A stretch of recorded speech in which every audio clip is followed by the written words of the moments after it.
Hello student, स्वागत है आपका इंडियन एजुकेशन चैनल में। आज हम आप लोग को बताने वाले हैं इलेक्ट्रॉन बिंदु संरचना।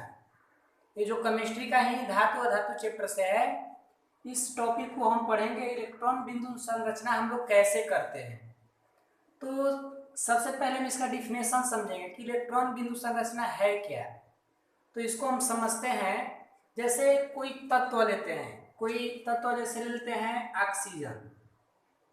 ऑक्सीजन जब तत्व लेंगे और कोई बोलेगा हमको कि ऑक्सीजन का इलेक्ट्रॉन बिंदु संरचना बताइए, एग्जाम में आता है, कोई तत्व दे दिया रहेगा और बोलेगा कि इसका इलेक्ट्रॉन बिंदु संरचना बताइए, तो हम क्या करेंगे, इसको पहले डिफिनेशन समझ लेंगे तब न इसको हम कर पाएंगे। इसीलिए सबसे पहले हम इसके डिफिनेशन को समझते हैं कि इलेक्ट्रॉन बिंदु संरचना क्या है। तो इसका डिफिनेशन बोलेंगे कि जब किसी तत्व का इलेक्ट्रॉनिक विन्यास करने पर उसके अंतिम कक्षा में जो इलेक्ट्रॉन प्राप्त होता है उसे बिंदु के माध्यम से तत्व के आसपास, यानी तत्व के अगल बगल, बिंदु के माध्यम से तत्व के आसपास दर्शाया जाता है, जिसे हम इलेक्ट्रॉन बिंदु संरचना कहते हैं। तो ये इसका साधारण डिफिनेशन था। अब हम लोग इलेक्ट्रॉन बिंदु संरचना करते कैसे हैं, इसका इलेक्ट्रॉन बिंदु संरचना करने का नियम क्या है, फिर से समझते हैं। पहले हमें क्या करेंगे कि तत्व का इलेक्ट्रॉन बिंदु संरचना करेंगे। जैसे कोई तत्व लेते हैं सोडियम, सोडियम का परमाणु संख्या 11 होता है। जब इसका इलेक्ट्रॉन बिंदु संरचना करेंगे 2 8 1, इसके अंतिम कक्षा में 1 आ गया। इसी को हम क्या करते हैं कि इसको हम इस तत्व के अगल बगल एक बिंदु के माध्यम से दर्शाते हैं, एक बिंदु के माध्यम से। तो 1 आया है तो हम एक बिंदु दे देंगे। अगर यहाँ पर 2 आया होता तो हम यहाँ पर 2 बिंदु दे देते। 3 आया होता तो 3 बिंदु, यानी जितना इलेक्ट्रॉन प्राप्त होगा उसको बिंदु के माध्यम से, यहाँ पर लिखा ही है इलेक्ट्रॉन पॉइंट स्ट्रक्चर, यानी इलेक्ट्रॉन बिंदु संरचना। तो इसी तरह हम बस ऐसे कर देंगे, एक रख देंगे, इलेक्ट्रॉन बिंदु संरचना हो गया। तो ये सिंपल है, बस हमें इसके नियम जानना है कि कैसे करते हैं। तो इसका डिफिनेशन हम बता दिए कि जब किसी तत्व का इलेक्ट्रॉनिक विन्यास करते हैं तो उसके अंतिम कक्षा में जो इलेक्ट्रॉन प्राप्त होता है उसे बिंदु के माध्यम से तत्व के अगल बगल दर्शाया जाता है, जिसे इलेक्ट्रॉन बिंदु संरचना कहते हैं। अब इसका नियम क्या है, अब हम लोग ऐसे लिखेंगे इलेक्ट्रॉन बिंदु, इलेक्ट्रॉन बिंदु, इसको समझिए इलेक्ट्रॉन है शॉर्ट फॉर्म में, इलेक्ट्रॉन बिंदु संरचना करने का नियम, करने का नियम, यानी कैसे हम इलेक्ट्रॉन बिंदु संरचना करेंगे, इसका नियम लिखना चाहिए ना। तो इलेक्ट्रॉन बिंदु संरचना करने का नियम में हम लोग लिखेंगे नंबर 1। इलेक्ट्रॉन बिंदु संरचना करने के नियम में नंबर 1, पहले क्या करेंगे, सबसे पहले हम करते हैं कि तत्वों का संकेत एवं उनके परमाणु संख्या को लिखते हैं। तत्वों का संकेत एवं उनके परमाणु संख्या को लिखते हैं। तो पहला में क्या लिखेंगे, तत्वों के संकेत, तत्वों के संकेत एवं उसके परमाणु संख्या, परमाणु संख्या को लिखते हैं। ये पहला नियम है। पहला में क्या करेंगे कि तत्वों के संकेत एवं उसके परमाणु संख्या को लिखते हैं, हो गया। अब हम चलते हैं दूसरा, यानी तत्व, जैसे कि तत्व कोई का दिया सोडियम, तो सोडियम के लिए संकेत लिखेंगे और फिर परमाणु संख्या लिखेंगे। तो इसका परमाणु संख्या जो होता है इतना कर लेंगे। उसके बाद नियम 2 में लिखते हैं, इसमें नियम 2 में लिखेंगे तत्वों का इलेक्ट्रॉनिक विन्यास करते हैं। जो तत्व दिया रहेगा, जैसे कुछ भी माने, जो तत्वों का इलेक्ट्रॉनिक विन्यास करते हैं, तत्वों का इलेक्ट्रॉनिक विन्यास करते हैं, यहाँ पर लिखना पड़ेगा पूरा, तत्वों का इलेक्ट्रॉनिक विन्यास करते हैं, करते हैं लिख देंगे। ये दो नियम हुआ। पहले तो हम तत्व लिखे, जैसे एग्जांपल में सोडियम लिए थे, फिर उसका परमाणु संख्या लिखते हैं और उसके बाद तत्व का क्या करते हैं, इलेक्ट्रॉनिक विन्यास निकालते हैं। अब हम लोग चलते हैं 3 में, क्या करेंगे, अब 3 में लिखेंगे प्राप्त अंतिम कक्षा में, यानी जो अंतिम सेल में इलेक्ट्रॉन प्राप्त होगा, इसमें लिखेंगे प्राप्त अंतिम कक्षा में इलेक्ट्रॉन की संख्या को, प्राप्त अंतिम कक्षा में इलेक्ट्रॉन की संख्या को चतुर्दिक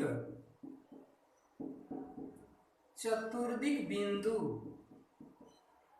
कैसा बिंदु, इस वाले जो बिंदु, अभी जो बिंदु लिखे थे जैसे सोडियम पर, ऐसे इस वाले बिंदु का क्या नाम है, चतुर्दिक बिंदु। तो अंतिम कक्षा में जो इलेक्ट्रॉन प्राप्त होगा उसको चतुर्दिक बिंदु या क्रॉस बिंदु, ये क्रॉस भी है, इससे भी दर्शा सकते हैं, क्रॉस बिंदु से दर्शाते हैं।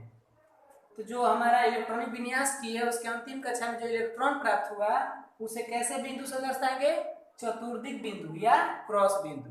इतना नियम 3 गो पर हमारा क्या हो जाएगा, तो इलेक्ट्रॉन बिंदु संरचना हो जाएगा। अब करते हैं, जैसे अब हम लोग इलेक्ट्रॉन बिंदु संरचना करते हैं। जैसे क्वेश्चन आ गया,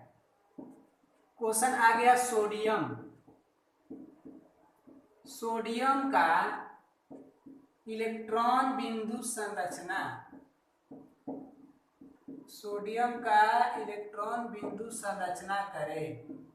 ये मेरा क्वेश्चन आ गया एग्जाम में, सपोज 2 नंबर के आ गए, तो इसको हम कैसे सोल्व करेंगे, इसको हम उत्तर में कैसे लिखेंगे। तो पहला हमारा नियम क्या था, पहला नियम में बताया है कि तत्वों का संकेत एवं परमाणु संख्या लिखते हैं। तो पहले तत्व का संकेत क्या होगा, सोडियम, इसका संकेत Na हो गया, फिर परमाणु संख्या लिखते हैं, लिख लिए। अब क्या लिखें, नंबर 2 में कहते हैं कि इलेक्ट्रॉनिक विन्यास करते हैं। तो इलेक्ट्रॉनिक विन्यास 9 क्लास में ही बताया जाता है, आपको बताया भी गया होगा। तो इसका कितना होगा, 2 8 1, ये इसका इलेक्ट्रॉनिक विन्यास हो गया, ठीक है।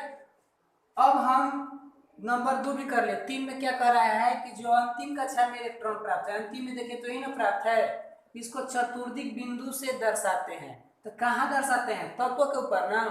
अब हम लोग लिखेंगे यहाँ पर ऐसे, यहाँ पर लिख लेंगे इलेक्ट्रॉन बिंदु संरचना, इलेक्ट्रॉन बिंदु संरचना। तो इलेक्ट्रॉन बिंदु संरचना में क्या है, सोडियम है, ऊपर लिख देते हैं अगर नहीं दिखाई दे रहा है तो। इलेक्ट्रॉन बिंदु संरचना लिख देंगे। अब क्या है, सोडियम हो गया, सोडियम का संकेत लिख लेंगे Na। अब इसके अंतिम जो हमने इसका इलेक्ट्रॉनिक विन्यास किया तो इसके अंतिम में एक इलेक्ट्रॉन आया है, तो उसको किस बिंदु से दर्शाना है, चतुर्दिक बिंदु। चतुर्दिक बिंदु एक ऐसे था, कहीं भी रख सकते हैं, फिक्स नहीं कि हम यहीं पर रखेंगे, यहाँ भी रख सकते हैं, यहाँ भी कहीं भी अगल बगल रखना है, तो यहाँ पर थोड़ा सा अच्छा दिखता है। तो ये हो गया। या इसको कोई ऐसे कर देगा, इसको कोई इस तरह भी क्रॉस भी दिखा देगा, तो दोनों उसका क्या हो जाएगा, सही होगा, गलत नहीं होगा। ठीक, एक और एग्जाम्पल लेते हैं, ये समझ में आ चुका है। एक और एग्जाम्पल लेते हैं, जैसे मैग्नीशियम का बोल देगा, यहाँ पर सोडियम की जगह क्या लिख दिया, सोडियम की जगह मान लीजिए ऑक्सीजन कह दिया, ऑक्सीजन, ऑक्सीजन बोल दिया। ऑक्सीजन जब बोलेगा तो यहाँ पर ध्यान देना है, हम पहले क्या करेंगे, तो इसका जो हमारा तत्व का संकेत लिखेंगे, परमाणु संख्या 8, इसका इलेक्ट्रॉनिक विन्यास करेंगे 2 6 हो गया। अब 2 6 हो गया तो हम इलेक्ट्रॉन बिंदु संरचना करेंगे ना, इलेक्ट्रॉन बिंदु संरचना। अब देखिए इलेक्ट्रॉन बिंदु संरचना में क्या होगा, तो जो ऑक्सीजन है ऑक्सीजन को ले लेंगे यहाँ पर, और इसके अंतिम में कितना आया है, 6 आया है, यानी हम कब बिंदु से दर्शाएंगे, 6 को, 1 2 3 4 5 6 हो गया। या इस तरह कोई इसको इस तरह भी कर सकता है, इस तरह भी कोई दिक्कत नहीं है। तो ये समझ चुके हैं इलेक्ट्रॉन बिंदु संरचना। कोई जगह ये सिंपल तत्व का है, ये कैसा तत्व का है, सिंपल का। अब आप इसको होमवर्क में आप कर लीजिएगा, अभी कुछ आपको दे देते हैं, कर लीजिएगा और आगे बताते हैं। तो आप बनाइएगा किसका किसका क्वेश्चन लिखना है, निम्न निम्न का इलेक्ट्रॉन बिंदु संरचना करे।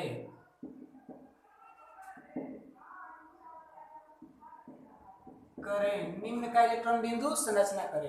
जैसे जैसे लेते हैं मैग्नीशियम, कैल्शियम,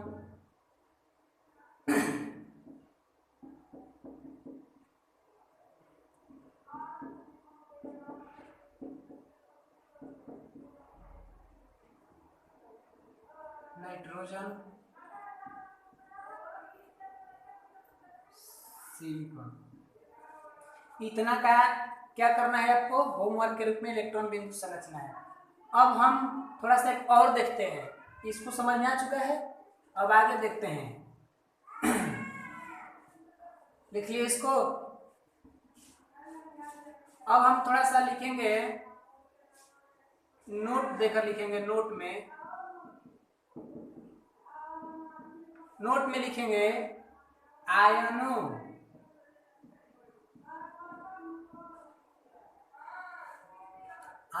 ऐसे आयनों में आयनिक लिखेंगे, आयनिक।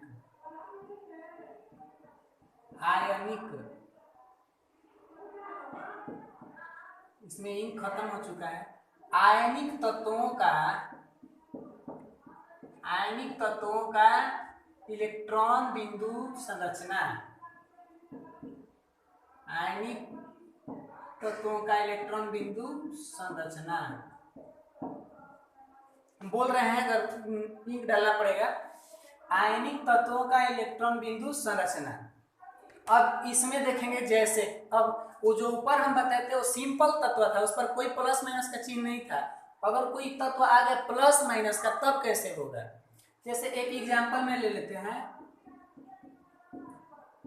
जैसे मैं ले लिए इस तरह आ गया है,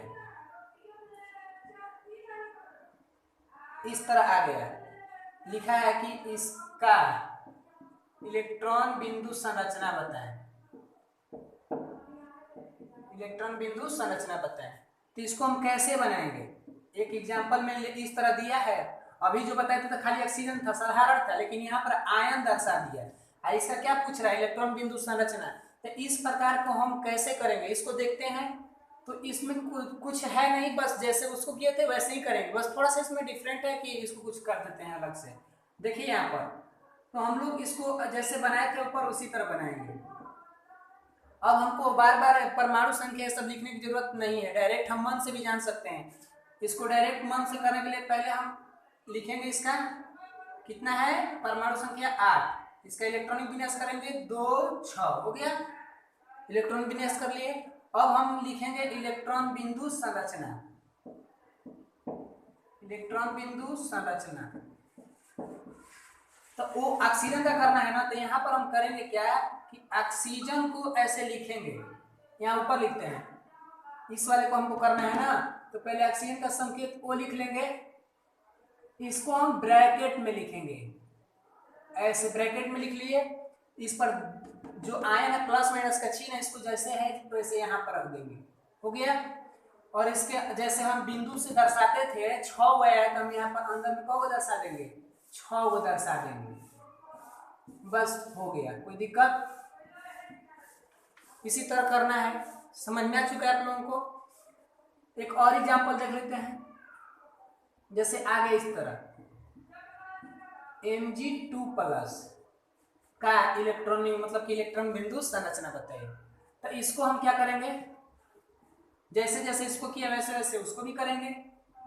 Mg2+ है, तो इसको हम पहले Mg का निकालेंगे, Mg का परमाणु संख्या 12, इसका इलेक्ट्रॉनिक विन्यास करेंगे तो 2 8 2 हो गया।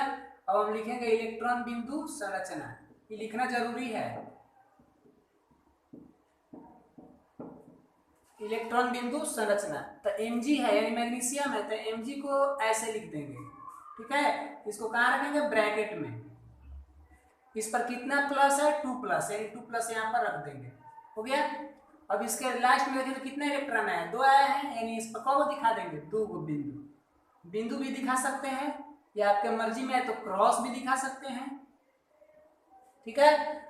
तो ये ऐसे आपका इलेक्ट्रॉन बिंदु संरचना हो जाता है। तो ये रहा आयन का भी हो गया। अब उसके बाद सिंपल का भी कर दिए। अब हम लोग, आप लोग भी बनाइएगा, जैसे आप लोग को भी एक दो बना लीजिएगा, जैसे क्लोरीन माइनस सोडियम प्लस। अब ये कैसे माइनस प्लस होता है इसके बारे में जानकारी आपको हम आगे बताएंगे, या पीछे भी कुछ जिक्र कर दिए होंगे कि माइनस कैसे आ गया प्लस कैसे आ गया। उसमें हम जब बताए थे धनात्मक होते हैं ऋणात्मक होते हैं धातु में और धातु में, उसी में हम बताए थे जितना इलेक्ट्रॉन त्याग करता है ग्रहण करता है। तो ये आप दो इसको बना लीजिएगा, 4-5 उसमें और भी बनाना होगा तो बना लीजिएगा। आपको किताब में दिया होगा, किताब में देखिएगा तो उसमें दिया रहता है। जैसे मान लेते हैं और भी लेते हैं ऑक्सीजन, ऑक्सीजन को हम बताए हैं फिर भी आप बना लीजिएगा। हो गया। अब हम लोग पढ़ेंगे, इसको समाप्त करते हैं। इलेक्ट्रॉन बिंदु संरचना समझ में आया है आपको अच्छे से? तो आप इसको प्रैक्टिस करिएगा, ये नहीं कि हम बता दिए तो हो गया। हमारे बताने से तो केवल हमको जानकारी होगा, आपको बताएं आपको पल भर के लिए जानकारी होगा। अगर आप खुद से कर लेंगे बना लेंगे तब आपको पूर्णतः जानकारी होगा, नहीं तो फिर बाद में भुला जाइएगा। तो हम आगे बढ़ते हैं।